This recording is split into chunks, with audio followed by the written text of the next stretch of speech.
No sé si me escucháis todos perfectamente, Sí, flojito. sí, ¿Sí? sí. Vale, perfecto. Yo os veo aquí en el fondo de la sala. Voy avanzando las diapositivas y cualquier cosa, interrumpidme, dar ahí. No veo muy bien en detalle las caras, o sea que cualquier cosa, pues me decís.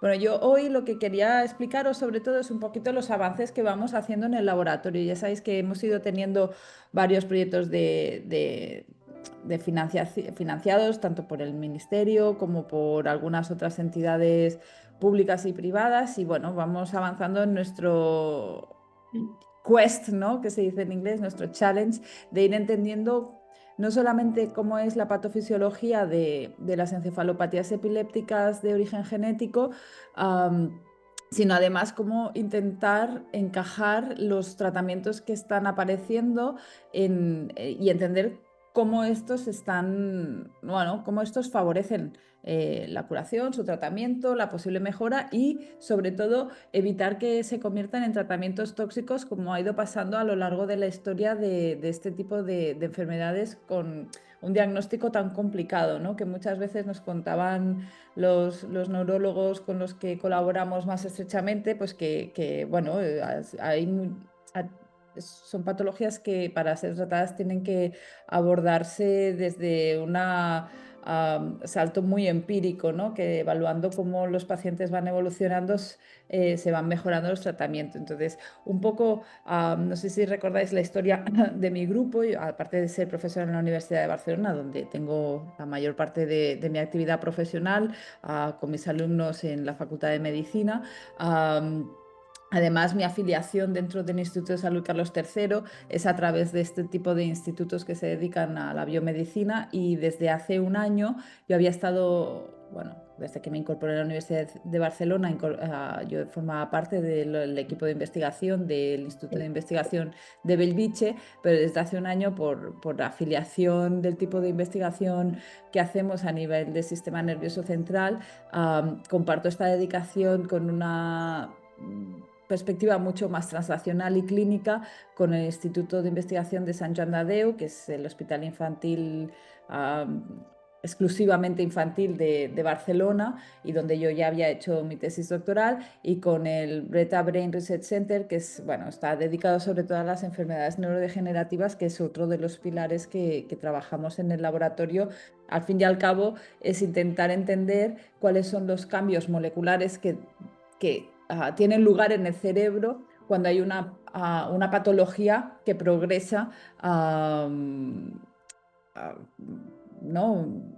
mal, digamos, ¿no? O sea, ya sea generando una neurodegeneración, o sea, generando problemas cognitivos y problemas diversos que son los que vemos en el tipo de patologías en las encefalopatías. Así un poquito por empezar, ¿no? O sea, yo quería recordar, y la verdad es que mis compañeras es genial ser la última en hablar después de haber tenido tres brillantes speakers en la mañana que ya me han introducido en la transcriptómica, los tratamientos, la genética, la dificultad de los análisis genéticos en el tipo de enfermedades que barajamos, pues porque realmente ponen mi trabajo en el resto de la charla mucho más fácil. Yo quiero recordaros, ¿no?, qué es el cerebro, cómo funciona el cerebro desde una perspectiva biológica. Aquí el año pasado se publicó este artículo yo creo que es uno de los avances de los que menos se ha hablado recientemente. Han hecho una caracterización, una serie de grupos, principalmente en Estados Unidos, una caracterización utilizando diversos tipos de metodologías, entre otros la microscopía electrónica avanzada, y han cogido un milímetro cúbico del lóbulo temporal de un ser humano y han analizado lo que se encontraba ¿no? Se han puesto números a lo que más o menos habíamos ido viendo desde diferentes perspectivas, pues se ha hecho una cuantificación real de qué está ocurriendo en el cerebro. Y esto es un proyecto que se llama Microns, que es mucho más amplio que esta publicación que se ha hecho y desde luego están sacando muchísimas otras informaciones que las tienen publicadas, la mayoría de ellas en abierto, pero si os fijáis aquí, ¿no? Esto es el tipo de esquema que han hecho, definen muy bien qué es una neurona a nivel morfológico y a nivel funcional. En realidad no tenemos que olvidarnos que el cerebro como función siempre tiene la incorporación de tal información que va a coordinar el resto de nuestro cuerpo, y el córtex cerebral pues al fin y al cabo lo que hace es coordinar y asociar toda la información para una perspectiva eh, mucho más voluntaria, ¿no? Nuestra interacción voluntaria con nuestro entorno. Y eso pues, ¿no? Tiene las complejidades que tiene, y entre otras lo que yo quiero que veáis aquí, esto que es una neurona, a ver que voy a poner mi puntero. Um, en esta diapositiva, aquí tenemos una neurona piramidal, una neurona excitatoria del córtex temporal, con todo este suma de otros axones y dendritas que están interaccionando, y se ven en verde las interacciones, ¿no? Las sinapsis excitatorias, y en azul todos los axones y las sinapsis inhibitorias que esta simple neurona está recibiendo. O sea, se considera que hay 150 millones de sinapsis en 1 milímetro cúbico, ¿no? Y que este milímetro cúbico tiene 57.000 neuronas.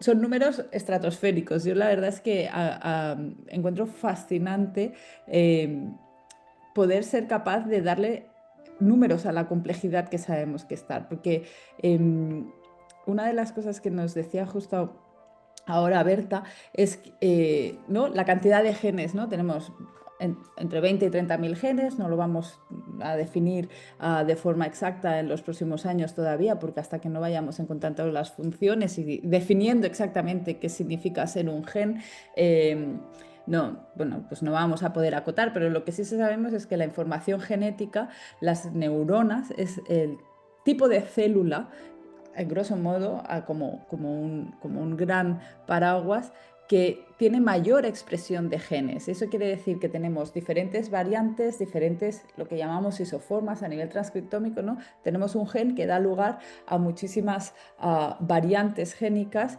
que son necesarias y que pueden tener diferencias en ese, tanto en niveles de expresión como en el tipo de conformación, que van a determinar la función de cada una de esas neuronas en su conjunto. Es decir, son las células que más genes tienen expresados y que además tienen más peculiaridades en esos genes que se van a expresar. Y eso, al final, ¿no? Es añadir una capa de complejidad para entender qué es una enfermedad genética del cerebro.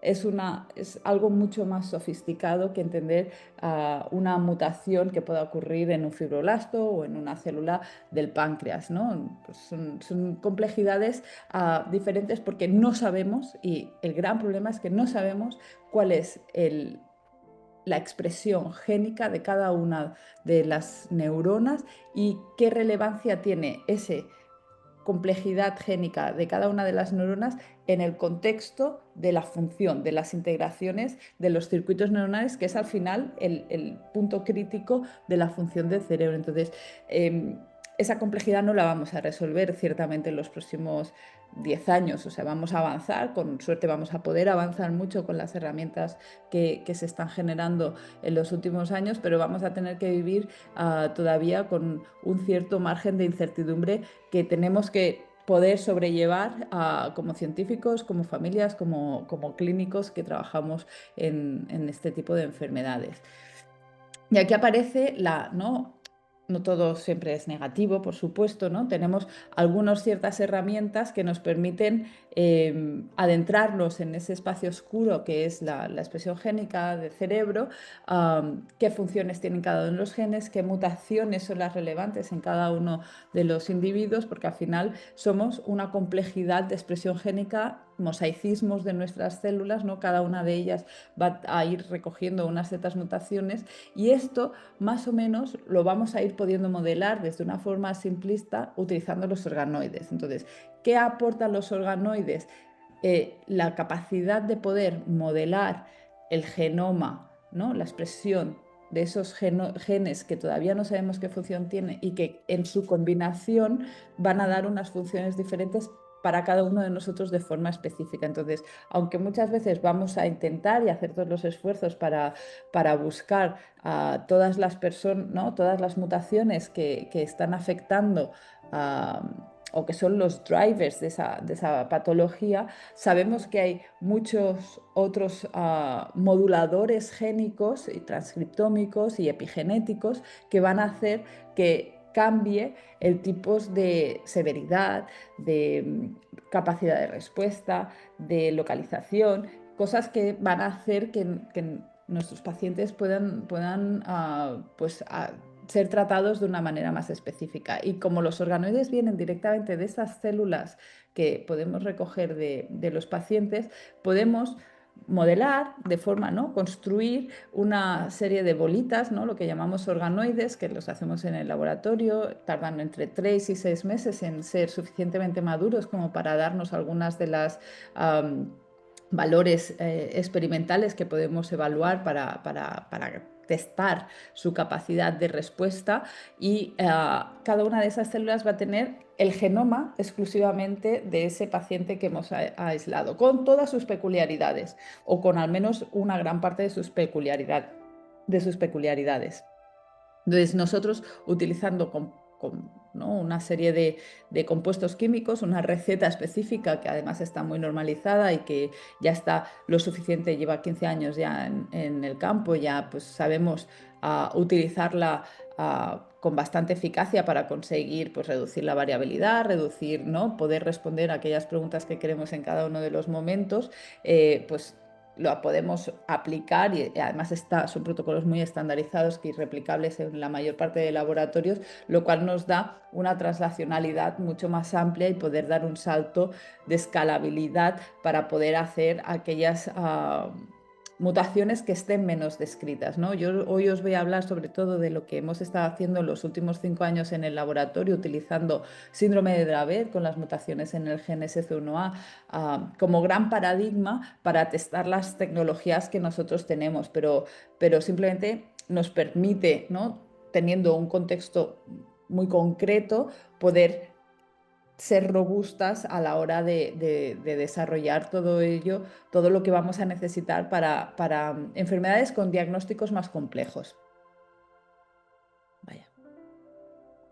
Ahora. Entonces, ¿qué nos aportan los organoides? ¿No? O sea, no son ninguna panacea, es un modelo más, simplemente como los demás, ¿no? Como se utilizan los ratones, como se utilizan los fibroblastos, ¿no? Con sus ventajas y sus desventajas. Y cada una de sus ventajas lleva acompañada alguna otra desventajas. O sea, ¿qué challenges encontramos? ¿No? Pues que nos permiten identificar ¿no? Cuando cada uno tenemos una conformación de genes y de mutaciones y de variantes que nos hacen únicos y exclusivos. Eso está claro que es un riesgo, ¿no? Cuando hablamos de investigación, cuando hablamos de escalabilidad, sobre todo para hacer traslación y poder identificar cuáles son los medicamentos más funcionales, pero lo que nos permite, por otra parte, es, si bien no podemos utilizarlo como un sistema de normalización, sí que podemos utilizarlo como forma personalizada, ¿no? Algo que ya hemos ido hablando mucho tiempo. Entonces, nos,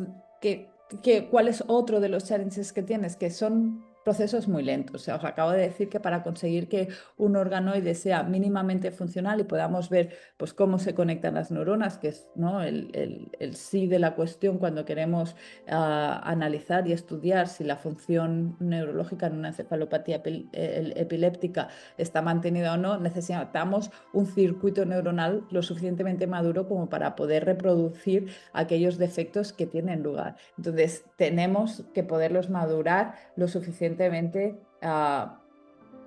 el suficiente tiempo. Uno de los riesgos que lleva es que, como están creciendo in vitro, siempre vamos a tener un pseudocerebro que en realidad es embrionario, nunca va a madurar completamente, siempre va a tener un pequeño remanente de progenitores que nos van a dificultar pues la parte del modelo. O sea, tenemos que ser conscientes que no estamos modelando un cerebro maduro, un cerebro de un niño de 3 o 4 años.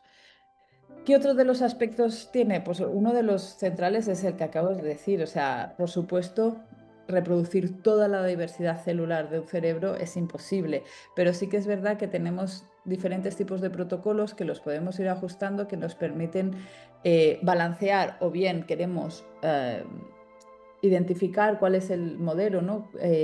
Que más tipos celulares nos va a producir, pero ese va a ser en otra parte el modelo que más variabilidad nos va a generar y por lo tanto nos va a costar más identificar un organoide que sea patológico de un organoide que no sea patológico. Y luego tenemos otros tipos de protocolos que son mucho más reduccionistas, que nos permiten diferenciar y obtener las células de las neuronas y los astrocitos de unas áreas concretas del cerebro, pero a su vez vamos a perder parte de esa conexión subcortical que es necesaria, ¿no? Y que sabemos que en la epilepsia pues, es vital para, por ejemplo, muchas de las crisis que son generalizadas. Y por supuesto, al final estamos en un entorno en el que tenemos unas bolas in vitro y lo que queremos medir es su actividad y poder ser capaces de reproducir cómo se han conectado esas neuronas y cómo eléctricamente están respondiendo a los estímulos, que es al fin y al cabo lo que vemos en las encefalopatías epilépticas y lo que sabemos que pues va a dañar ese tejido. Y eso es una gran dificultad a nivel tecnológico. La tecnología simplemente no está desarrollada con suficiente eficacia como para ser capaces de identificar todos los pequeños movimientos subyacentes de toda esa actividad eléctrica no básica que puede estar ocurriendo. Entonces aquí tenemos, ¿no?, bastante trabajo todavía en el campo para hacer. Entonces, ¿qué otras ventajas nos ofrece? Pues bueno, nos permite, como los tenemos in vitro, las podemos modificar, podemos jugar con ellas a nivel genético, con ingeniería genética, poniendo reportes que nos den proteínas fluorescentes, que modificar genes para poder ajustar y poder resolver algunas de las cuestiones, sobre todo para aspectos de estudio de la patofisiología, no tanto como para ¿no?, estudios transnacionales, pero sí para ver pues bueno, capacidad de conexión, etcétera, etcétera. Y luego otra ventaja que tiene es que si bien son cultivos celulares caros, no dejan de ser cultivos celulares de 3-6 meses. Eso quiere decir que podemos generar relativamente asequible un volumen muy grande de datos que nos permiten integrarlos, sobre todo ahora que pues, ya hemos aprendido a utilizar algoritmos de inteligencia artificial y que en los últimos meses parece que esta explosión nos va a ayudar mucho a poder ir mucho más allá integrando los conocimientos. Y ahora aquí sí que os presento los organoides que tenemos en el laboratorio y cómo podemos ver los axones, estas grandes conexiones, las proyecciones que envían las neuronas. Aquí, muy brevemente, y no me detengo en exceso, lo que hemos hecho es marcar unas poquitas neuronas con una proteína fluorescente que en verde se llama Venus, y entonces podemos ver cómo se agrupan esos axones y cómo se van trasladando de un lado al otro del organoide. Y esto, mucho del trabajo que os voy a enseñar, es parte de la tesis doctoral de Isabel, que la defenderá el próximo miércoles. Parte del motivo por el que no puedo estar hoy con vosotros en persona es porque estos días son un poco locura, acabando de rematar lo que presentará y defenderá Isabel el próximo miércoles en su tesis. Y bueno, Laura y otros miembros del equipo que os iré presentando a lo largo de la presentación. Entonces, ¿qué podemos hacer con estos organoides? La verdad es que podemos hacer muchísimas cosas. Principalmente lo que hacemos es esto de aquí, ¿no? Las teñimos, identificamos las neuronas, miramos cuáles son sus características celulares y transcriptómicas, ¿no?, utilizando las multiómicas para saber exactamente qué está pasando en cada una de esas neuronas. ¿Qué podemos hacer más? Podemos ir a mirar cómo están integradas. Os acabo de enseñar esas fotos de los axones y sí que somos capaces de ver a grosso modo cómo están funcionando, cuáles son las deficiencias que los circuitos que se están estableciendo pues están dañados, o sea, por las características genéticas que tienen las células que provienen de cada uno de los pacientes de forma específica. Y luego esto nos permite pues, hacer cultivos un poquito más amplios, mucho más dedicados cuando ya sabemos qué necesitamos hacer, y utilizar las técnicas de drug screening clásicas, utilizar muchos organoides al mismo tiempo para poder utilizar sistemas de normalización y poder, pues mediante cualquiera de estas tecnologías que ya sabemos y las tenemos muy bien puestas a puntos, saber si esos fármacos están funcionando y qué está funcionando o no dentro de cada una de esas cosas. Esto es un poquito las pinceladas que os quiero dar a lo largo de hoy. Entonces, así, en breve, que sepáis que mi laboratorio es un laboratorio en el que trabajan ahora mismo casi 10, bueno, 10 personas, dependiendo de si tenemos estudiantes rotando o no por el laboratorio, lo que nos permite integrar diversas cuestiones a través de esta tecnología y en unas cuantas semanas, pues bueno, ¿no? La tecnología que hemos ido desarrollando, pues la vamos a poder escalar para que llegue mucho más lejos de los límites y los muros de nuestro laboratorio y bueno, se creará y escucharéis de esta compañía Organate que estamos en fase de creación. ¿Qué sabemos de las encefalopatías epilépticas? Pues que hay muchas y que hay muchos genes involucrados. Nos la acaban de explicar tanto Berta como Rosa y como Verónica, pero sobre todo Berta en el diagnóstico genético, cuántos genes están implicados, cuántos genes son drivers y cuántos otros son genes que están ahí subyacentes, que su peculiaridad genética hace que quizás no funcione tan bien o hace simplemente que funcione esa enfermedad, siendo la misma mutación, no tenga la severidad o las otras comorbilidades que hacen que la enfermedad pues esté patológicamente alterando o modificando a peor, ¿no? Dando una clínica más severa en nuestros pacientes. Entonces, aquí el caso, ¿no? Del Dravet, sé que todos los conocéis y sé que no es el foco, pero para que os recordéis, es un estándar, es una de las encefalopatías epilépticas que más mutaciones se han descrito y que tiene lo que más nos interesa de esta patología cuando estamos haciendo estos estudios es porque tiene un abanico muy grande de expresión clínica. Y eso nos hace pensar que el componente genético subyacente es mucho más amplio de lo que inicialmente se estudia y se cree que es, ¿no? La mutación concreta en el gen SC1A, lo que dedica o lo que dirige toda esa variabilidad. Nosotros pensamos que hay mucho más allá y que la capacidad de respuesta al fármacos no va a estar únicamente especificada por mutación concreta, sino por muchos otros componentes que tenga el paciente. No me detengo nada más. Este era el slide para el que os quería poner que la patología va mucho más allá. Entonces, para hacer eso hemos utilizado dos líneas celulares de Dravet, que es lo que os voy a explicar, ¿no? A partir de ahora les llamaré DS14 y DS16, pero imaginaos que esto es extrapolable a prácticamente cualquier otras IPS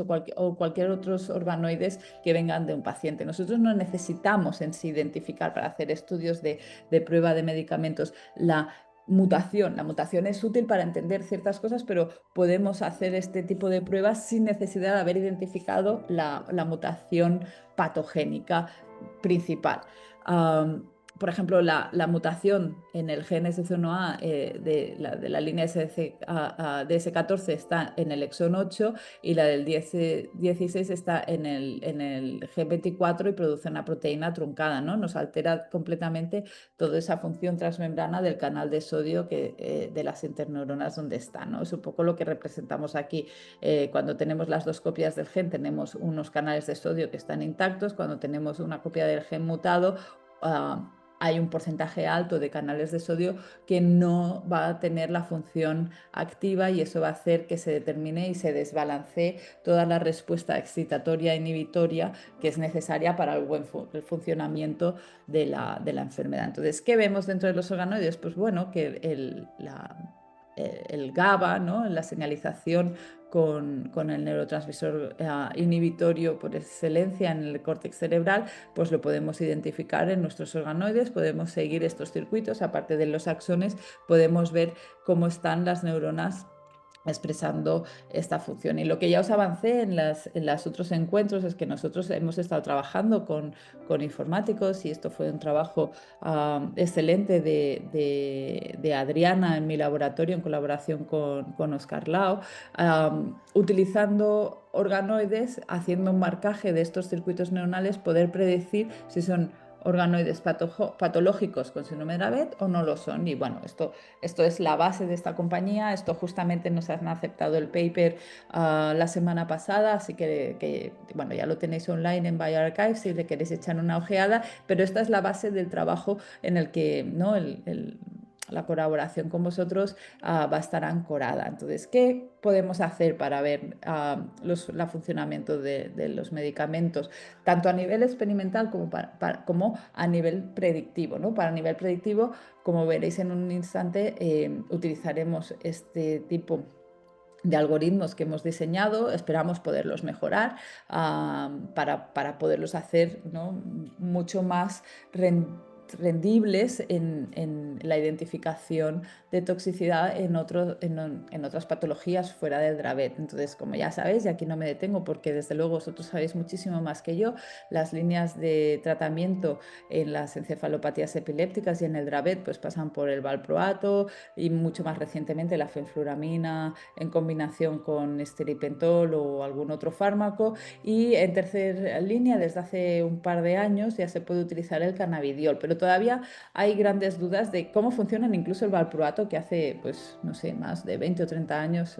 no sé si está Antonio aquí en la sala, que seguro que me podría corregir aquí si digo una tontería, pero valproato se utiliza muchísimo. Entonces, ¿qué hemos querido nosotros hacer? Bueno, lo primero que queríamos ver es, no sabemos si vamos a poder tratar bien a los niños, ¿no? Ojalá encontremos fármacos lo suficientemente pronto como para poder tratar a todas las variantes, pero desde luego lo que no queremos es que darles un fármaco que les va a empeorar su condición. Entonces, nos hemos focalizado en intentar conseguir identificar procesos tóxicos dentro de los organoides. Entonces, hemos utilizado para entrenar nuestro algoritmo la fenitoína y el lamotrigina, que como sabéis son bloqueadores, son antagonistas del canal de sodio, por lo tanto van a empeorar, y se ha descrito que en los pacientes empeoran su condición, y los hemos puesto, ¿no? Hemos probado cannabidiol y fenfluramina, además de valproato, para ver si mejoraban o tenían un componente tóxico. Y esto lo hemos utilizado en los organoides, hemos tratado con diferentes fármacos, hemos hecho pues nuestro set de baterías, nuestra batería de experimentos con inmunofluorescencia para ver si teníamos más o menos muerte celular, si teníamos reactividad astrocítica que nos pudiera estar sugiriendo un proceso inflamatorio de base, si teníamos muerte celular. Como podéis ver aquí, espero que lo veáis, aunque está chiquitito, no nos sale significativo, es decir, que no encontramos ninguno de estos procesos celulares asociados a toxicidad de forma flagrante en los organoides tratados con las diferentes drogas, pero lo que sí que le hemos hecho es pasarlo por nuestro algoritmo que le hemos llamado InfeNet de Image Phenotyping Network, con fenitoína y lamotrigine. Le hemos entrenado, le hemos dicho, estos fármacos son tóxicos, utilízalos como método de estandarización para identificar procesos de toxicidad dentro de los otros organoides. Y lo que sí que hemos podido determinar es con una cierta precisión bastante razonable, por no decir bastante alta, la verdad, para mí ha sido muy sorprendente y muy satisfactorio poder encontrar un mecanismo predictivo con un 95% de eficacia, que es lo que acaban significando estos números de toxicidad. Entonces, cuando hay un proceso tóxico, y lo que sí que hemos visto es que el cannabidiol y la fenfluramina parecen ser los menos tóxicos para las neuronas, la integración de las neuronas entre ellas dentro de los organoides, ¿no? Algo que nos hace pensar, pues bueno, que está siendo razonable en la capacidad predictiva que este algoritmo tiene. Entonces ahora ya sí que os voy a empezar a compartir experimentos que no están publicados, así que por favor sí que os ruego que no compartáis esta información con otros laboratorios porque bueno, no lo hemos publicado, hay cosas que todavía no están 100% validadas, aunque lo que os he traído aquí pues son resultados robustos, pero dependen la carrera profesional de las chicas del laboratorio. Desgraciadamente en el mundo académico, si no publican, pues les cuesta mucho más, o nos cuesta mucho más poder avanzar en nuestra carrera. Así que el trabajo de Isabel y de Andrea está bastante metido aquí. Y lo que os quiero decir, no sé, es que veo que esto sigue grabando, lo que os quiero decir, esto, no sé si estáis familiarizados con este tipo de gráficos. Esto es un análisis de componentes principales, que es un análisis matemático que sirve para ver cómo de diferentes son las muestras que estamos procesando. Entonces yo aquí os he puesto 4 tipos de muestras diferentes. Las H9, que son células embrionarias con las que generamos organoides. Control son células IPS que hemos generado organoides macheadas en sexo, no en edad. Porque no tenemos IPS control lo suficientemente jóvenes para machearlas con nuestras estructuras, son un poquito de procedencia de un paciente mayor. Y luego tenemos las 2 líneas celulares de Dravet que os he descrito, la 14 y la 16. Entonces, ¿qué quiero que os fijéis aquí? Pues que, bueno, cuando solo nos fijamos en aquellos cuadraditos que están coloreados en negro, vemos que los control o sanos, ¿no? Las organoides procedentes de células sanas se nos quedan a este lado del eje, ¿no? Aquí es un poco más complicado porque ahí tenemos 3 ejes, pero nos quedan a este lado como de la habitación, y las Dravet se nos quedan a este otro lado, ¿no? Tenemos aquí una línea que es la que nos separa, como podéis ver, este es el componente que separa más, con un 44%, el responsable del 44% de la diversidad que tenemos entre las muestras sanas y las muestras patológicas. Pero ¿qué ocurre cuando ponemos cannabidiol? Bueno, cuando ponemos valproico, que tanto las control como las H9 se nos quedan en este rinconcito. ¿Y qué ocurre cuando le ponemos cannabidiol a las muestras de Dravet? Las muestras de Dravet, sobre todo las de S14, se convierten o tienen tendencia a parecerse mucho más a las control y a las sanas no tratadas. Es decir, están adquiriendo ese fenotipo sano. Esto no ocurre con la misma eficacia cuando les ponemos valproato. ¿Qué quiere decir esto en otro tipo de gráfico? Esto que os enseño aquí. Aquí tenemos de nuevo las células sanas y las Dravet no tratadas, ¿no? Y veis claramente que hay un patrón de expresión. Esto es lo que nosotros consideramos, ¿no? Es un análisis transcriptómico en el que vemos los niveles de expresión para un número de, ¿no? Todos los genes del genoma, cómo están definidos, y graficamos aquellos que cambian más, ¿no? Esto es lo que nos dice el Z-score, y sobre todo aquellas diferencias. Cuando están en lila quiere decir que están poco expresados, y cuando están en rojo que están muy expresados, pero sobre todo los que estamos enseñando aquí son aquellos que cambian más significativamente entre las muestras que son sanas y las muestras que son patológicas, que son las que tenemos aquí. Y podéis ver, ¿no? Pues que hay un patrón opuesto para todas ellas. ¿Qué pasa cuando ponemos cannabidiol en las muestras? Pues que la muestra que tiene la mutación en el exón 23, que es la de S16, esta cambia poquito respecto a su estado inicial, ¿veis? Se queda muy parecida, no hay grandes cambios. En cambio, la de S14 sí que se empieza a convertir en una línea celular que tiene las peculiaridades transcriptómicas más parecidas a las células sanas no tratadas, que eso es lo mejor y lo óptimo que queremos buscar, que aquellas células se empiecen a comportar como si estén sanas. Eso quiere decir que tienen una cierta capacidad de resiliencia, de poder activar en algún punto, ¿no?, toda su maquinaria para poder modular todo el componente patogénico que está subyacente. Entonces, eso es una gran novedad y un gran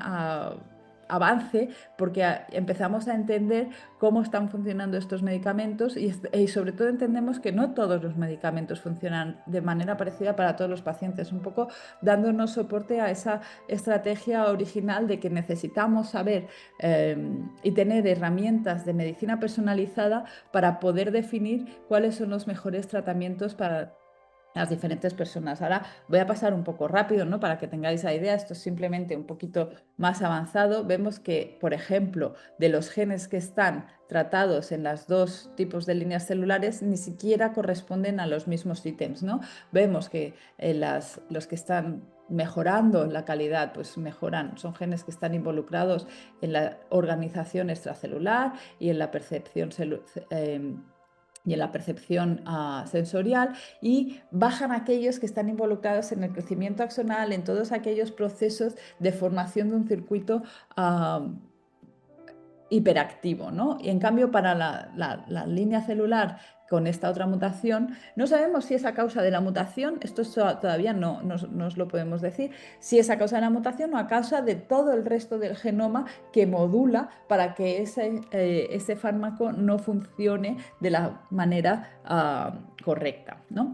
Y esto lo hemos podido recapitular finalmente a nivel, ¿no? Hemos cogido las neuronas en vez de en organoide para poder establecer cómo funciona el circuito, para ver si hay mejoras en el circuito. Con cannabidiol en la línea 14 sí que vemos que el circuito, esto lo hacemos mediante tecnología de análisis microscópico con algo que llamamos señalización de calcio, que es lo que se dispara cuando se dispara las despolarizaciones de las neuronas, cuando hay el impulso eléctrico, pues se transmite este incremento de calcio y eso es lo que mide esta técnica. Podemos ver que hay una inhibición de esta hiperactividad neuronal cuando le ponemos el cannabidiol a las células. Es decir, ¿no? De varias maneras conseguimos llegar a validar que este resultado que vemos transcriptómicamente y que sospechamos y vemos claramente en nuestro mecanismo predictivo, pues bueno, tiene una causa biológica detrás que podemos certificar. Y aquí no os quiero abrumar con todo esto, pero bueno, al fin y al cabo lo que os quiero decir es que el cannabidiol podemos decir que en algunos casos sí que recupera bastante bien a nivel transcriptómico este proceso patológico que tienen las neuronas y los circuitos con esta mutación, pero que no es una cosa uniforme en las diferentes mutaciones y que desde luego hay que interpretarlo desde diferentes perspectivas para estar seguros de que no estamos teniendo un análisis erróneo o demasiado poco profundo simplemente con el método predictivo y en nuestro algoritmo. Bueno, por fin, ya os he dicho el trabajo estelar de Isa, que lo defenderá el próximo lunes, el resto del equipo, Andrea, Claudia, que es la incorporación más reciente de hace un año. Ahora la semana que viene, en 3 semanas, se incorpora una nueva estudiante de doctorado con un perfil más bioinformático y un par de estudiantes. Y bueno, Ruth, que es la pieza fundamental en engranarnos a todos los demás en el laboratorio. Y con esto más o menos ya he acabado mi presentación. Dejo de compartir.